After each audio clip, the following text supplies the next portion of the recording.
नमस्कार दोस्तों, आज हम बात करेंगे बाजीराव पेशवा के बारे में। हिंदुस्तान के इतिहास में बाजीराव अकेले ऐसे योद्धा है जिन्होंने 41 लड़ाइयां लड़ी और एक भी नहीं हारी। इनका युद्ध रिकॉर्ड महाराणा प्रताप और छत्रपति शिवाजी से भी अच्छा माना जाता है।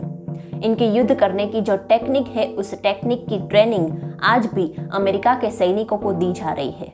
इनकी कहानी बड़ी ही इंटरेस्टिंग है, तो आइए शुरू करते हैं। बाजीराव पेशवा, जिन्हें बाजीराव प्रथम भी कहा जाता है, उनका जन्म 18 अगस्त 1700 को बालाजी विश्वनाथ भट्ट के यहाँ हुआ था। उनके पिता बालाजी विश्वनाथ भट्ट छत्रपति शाहू महाराज के प्रथम पेशवा थे। पेशवा का मतलब होता है प्रधानमंत्री।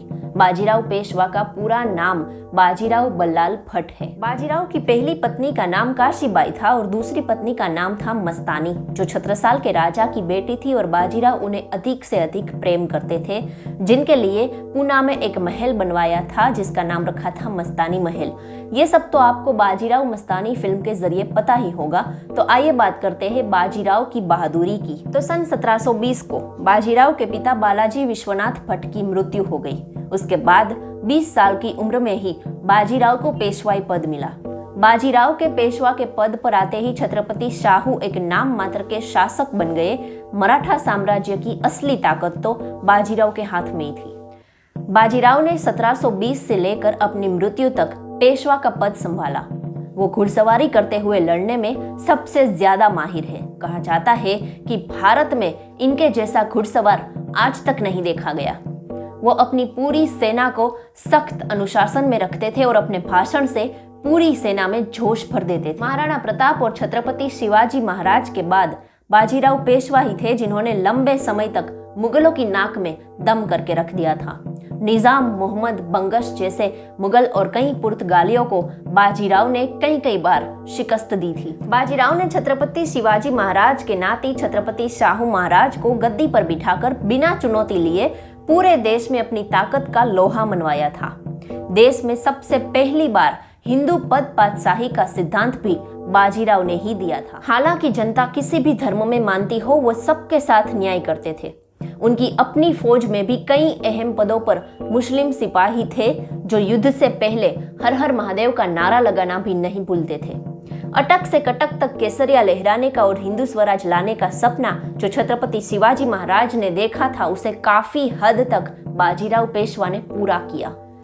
होलकर, सिंधिया, पवार, शिंदे, गायकवाड़ जैसी ताकतें जो बाद में अस्तित्व में आई, वो सब बाजीराव की देन थी। ग्वालियर, इंदौर, पूना, बड़ौदा जैसी ताकतवर रियासतें बाजीराव के चलते ही अस्तित्व में आई।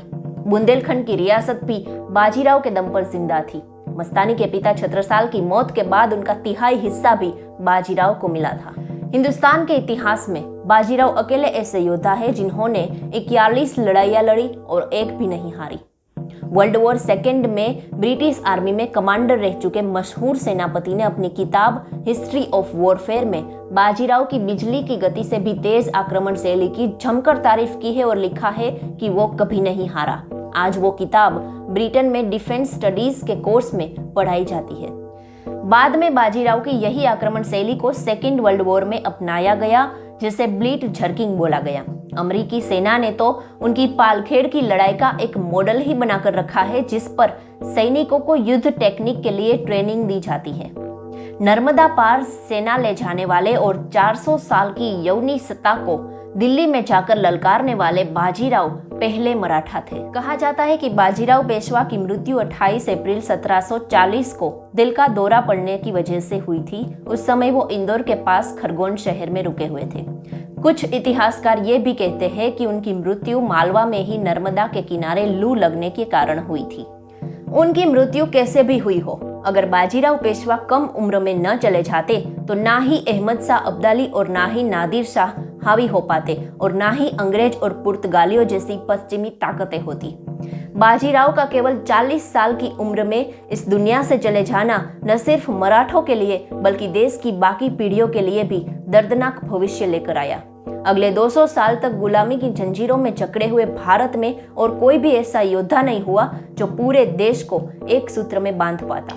वाराणसी में उनके नाम का एक घाट है जो खुद उन्होंने 1735 को बनवाया था। दिल्ली के बिरला मंदिर में उनकी एक मूर्ति है। कच्छ में उनका बनाया आईना महल, पूना में मस्तानी महल और शनिवार बाड़ा है। पूना को एक कस्बे से महानगर में तब्दील करने वाले बाजीराव बल्लाल भट्ट ही थे। दोस्तों, बाजीराव पेशवा की कहानी यहाँ पर खत्म नहीं होती। उनकी लड़ाइयाँ और उनके अभियानों के बारे में हम अगले वीडियो में चर्चा करेंगे। तब तक जय हिंद, जय भारत।